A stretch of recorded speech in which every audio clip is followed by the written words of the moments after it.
So let's begin by settling the body, adopting a stable, comfortable, upright position serviceable for meditation. So we think about keeping our feet flat and our back straight, torso open, hands in the lap right over left with the palms upturned and the thumbs gently touching. Our eyes are gently closed or slightly open, making sure we let in enough light to remain alert. We try to maintain an awareness of not slouching, not leaning, but we also let go of any unnecessary tension or rigidity in the body, relaxing into a stable, comfortable, upright position.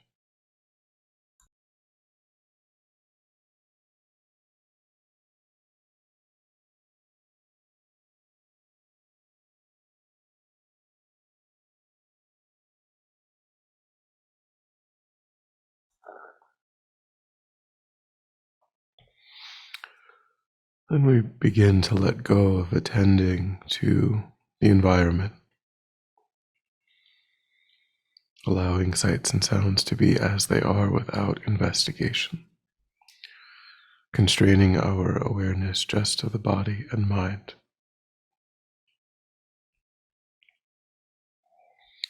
Concentrating that awareness in the present by attending closely to the physical sensation of the air moving into and back out of the tip of the nostrils. Noticing quickly when anything other than that one physical sensation is arising in the mind, and without judgment or frustration, lifting your awareness up from those distractions, placing it gently but firmly again and again on the breath.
And then when the mind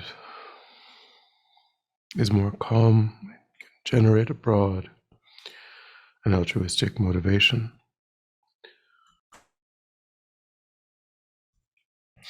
taking a moment to intentionally widen our circle of concern, to open ourselves up to the condition of all sentient beings. That just like oneself, they deeply wish to be happy and deeply wish to be free of suffering. But again and again meet with obstacles and difficulty, painful conditions.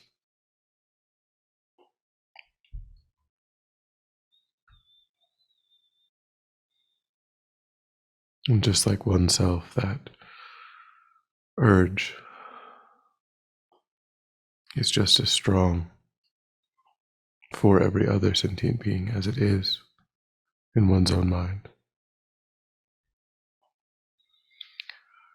And the pain of those obstacles and difficulties is just as sharp.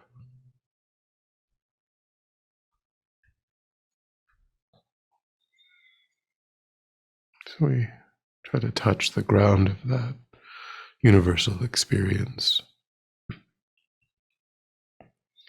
to awaken the wish to be of benefit.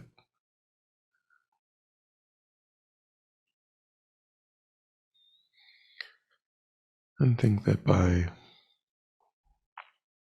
changing the mind, by cultivating those states of mind that lead naturally and spontaneously to being of benefit, and by eliminating those states of mind that lead a person to cause harm rather than to be of benefit.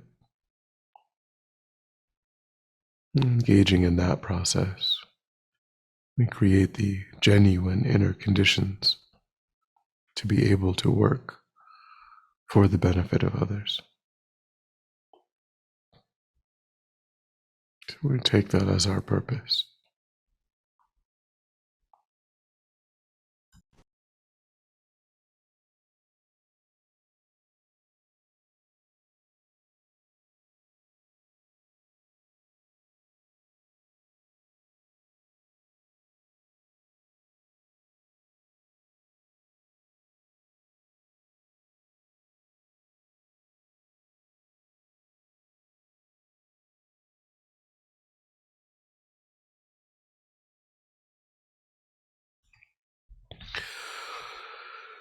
And with that motivation, today we thought we would begin a few sessions on generating bodhicitta.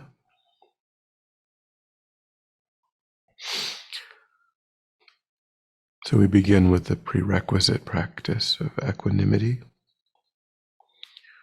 which is the most immediate cause of being able to generate the mind of bodhicitta, the mind that wishes to achieve one's own enlightenment in order to be of perfect benefit for every sentient being without exception. It depends upon dealing with the mind of partiality, the mind that at present works for the benefit of those that we like and is ambivalent about the needs of those that we don't know, and is hostile to the needs of those that disturb our mind, with whom we have conflict. So we bring to mind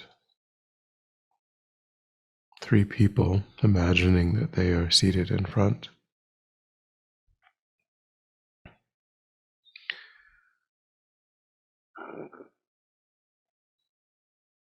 In front, on the right, is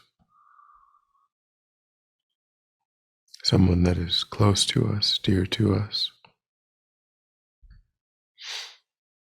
Directly in front is someone who we do have conflict with,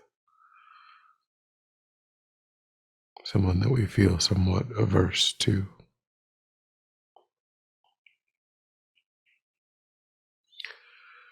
And then on the left is the image of a person that we've seen in the last day or two, but we can only recall their image. We don't have any thoughts or feelings, no real impressions of them.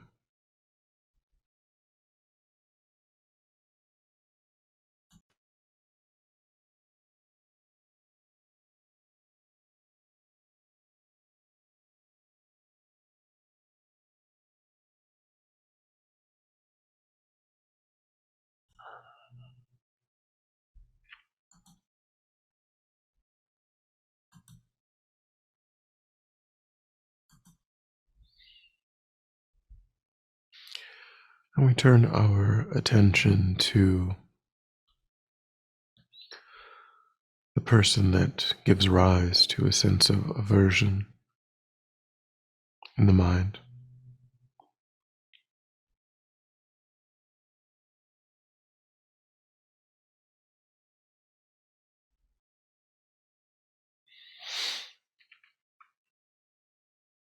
And we begin to question what has given rise to that reaction.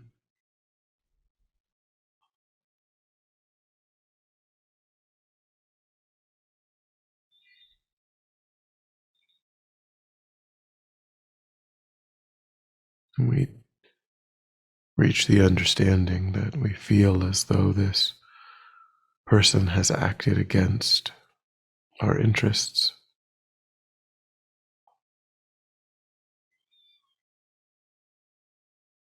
has caused what seems like some harm.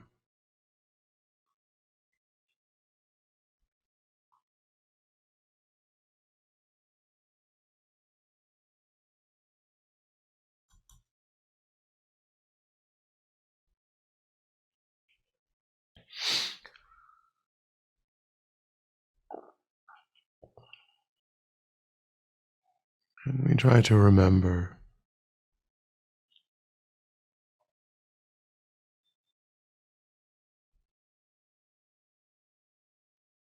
that this is a person who's played an infinite number of roles over beginningless past lives. Many times showing incredible kindness,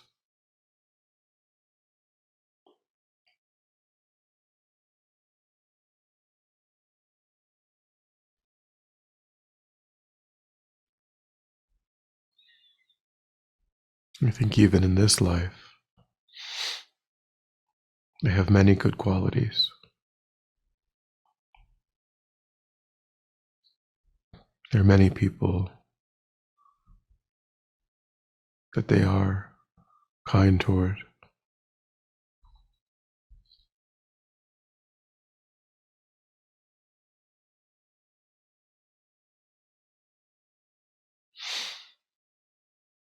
But due to my own self-grasping, self-cherishing,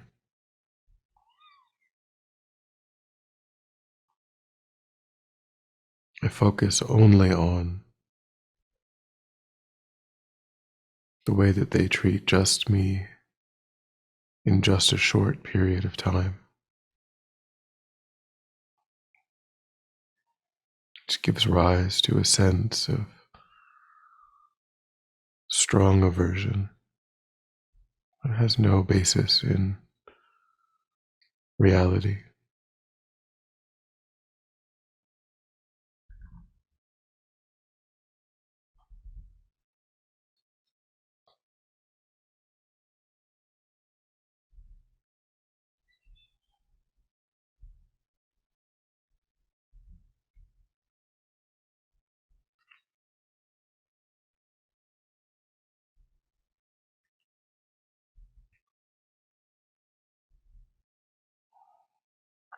Try to think in this way and see if you can, in some way, soften that sense of aversion.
Then turn your attention toward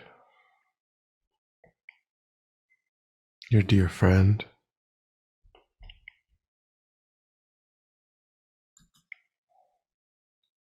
and notice how the mind brightens and strong feelings of attachment arise, the wish to never be separated from someone who benefits us with resources, with their time, with kind words.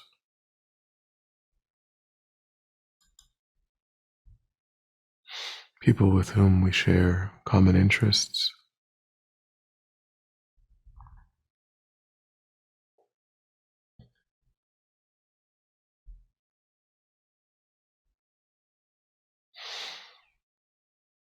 But here again, this person is relating to us in this way over a very short period of time.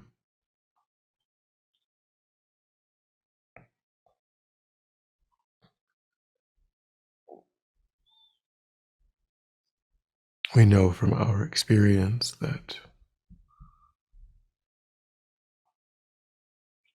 even in this life, that role can change. We may become estranged. They may say or do something that we find intolerable. And then they become either a stranger or an enemy.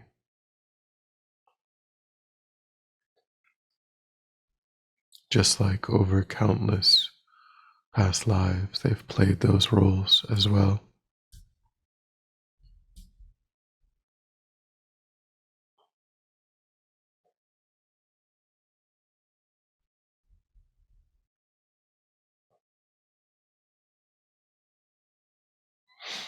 So here again we see how fickle allowing the mind of self-grasping and self-cherishing to dictate how we relate to others actually is.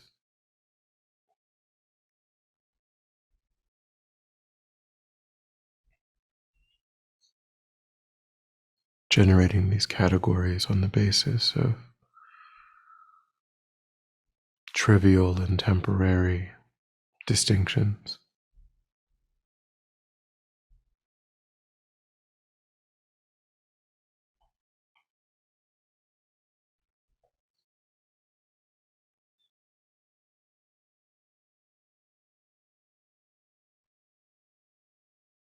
What is true of the friend in a deeper way is what was true of the enemy, that they are a suffering sentient being,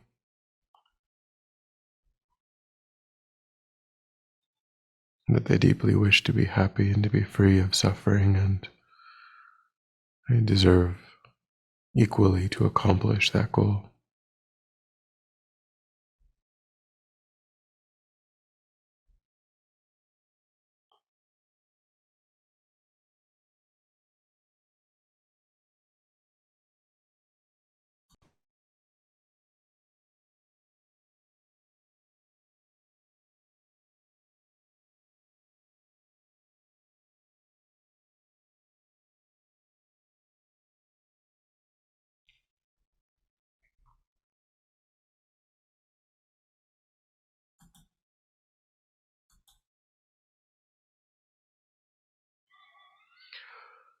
And we turn our attention to the stranger,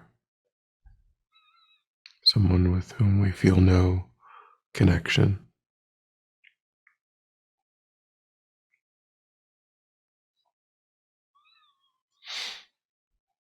Recognizing that a sense of indifference arises in the mind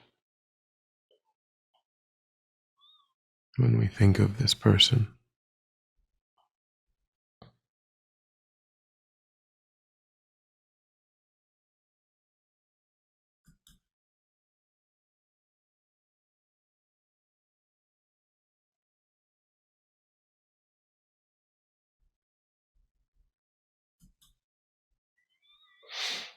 Yet we know that quickly this person could say something kind or unkind.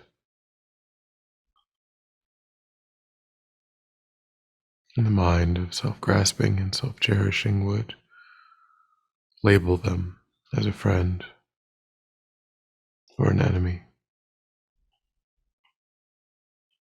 An attachment, an aversion, or aversion would arise.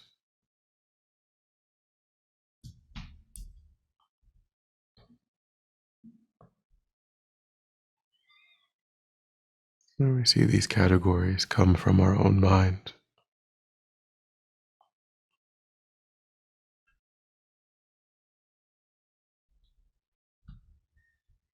And that sentient beings are constantly moving from one category to the other, to the other.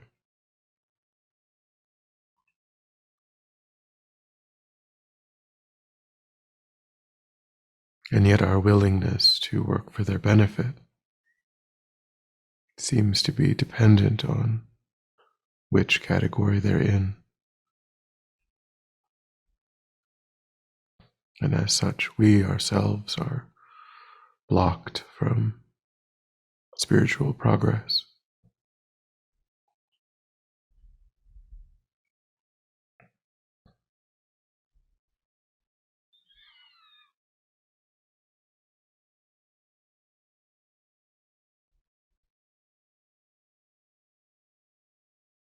Try to reflect on these observations, these insights,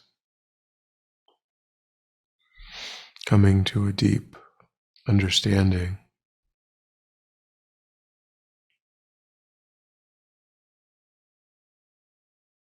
of how meaningless this process is of categorizing people in this way.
And then when you're ready, we'll come back together.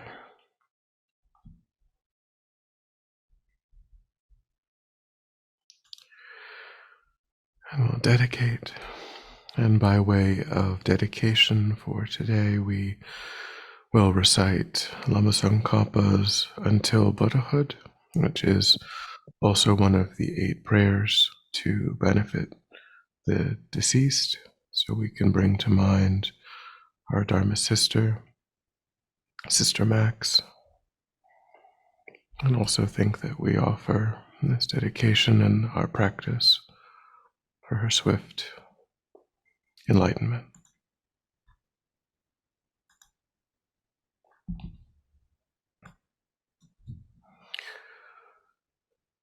Until I manifest the holy state of the supreme subduer, may I obtain a basis for accomplishing the pure, noble path, take ordination, and remember all my lives. May I uphold the treasury of many infinite qualities, Dharani, confidence, meditative stabilization, clairvoyance, magical emanation, and more. Having attained peerless knowledge, mercy, and ability, may I swiftly perfect the conduct of enlightenment. When I see signs of untimely death, in that very moment may I clearly see the body of Protector Amitayus and destroy the Lord of Death. May I quickly become an immortal knowledge holder in all my lives by the force of Amitayus, directly acting as a virtuous friend of the Supreme Vehicle. May I never turn away even for an instant from this noble path admired by the conquerors. May I never generate a mind that, neglecting sentient beings' hopes for my welfare alone. May I strive for the welfare of others with skill in means, unobscured regarding the way to accomplish their welfare. Also by merely expressing and remembering my name, may all those tormented by the result of their negative actions become rich with the glory of sublime happiness, and may they climb the stairway leading to the supreme vehicle. By illustrating a mere fragment of the biographies of the conqueror's children, may all the interferences to the conduct of the conqueror's children be pacified without exception, and may helpful necessities be achieved by just calling them to mind. By the truth of the ruler of the Sakyas, the guides Amitabha, Maitreya, Manjushri, the lord of the secret Avalokiteshvara, and the Sugatas and the retinues, may all these prayers be quickly fulfilled.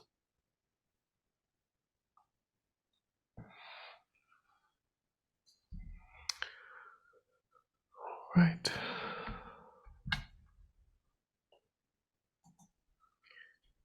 Thanks for coming.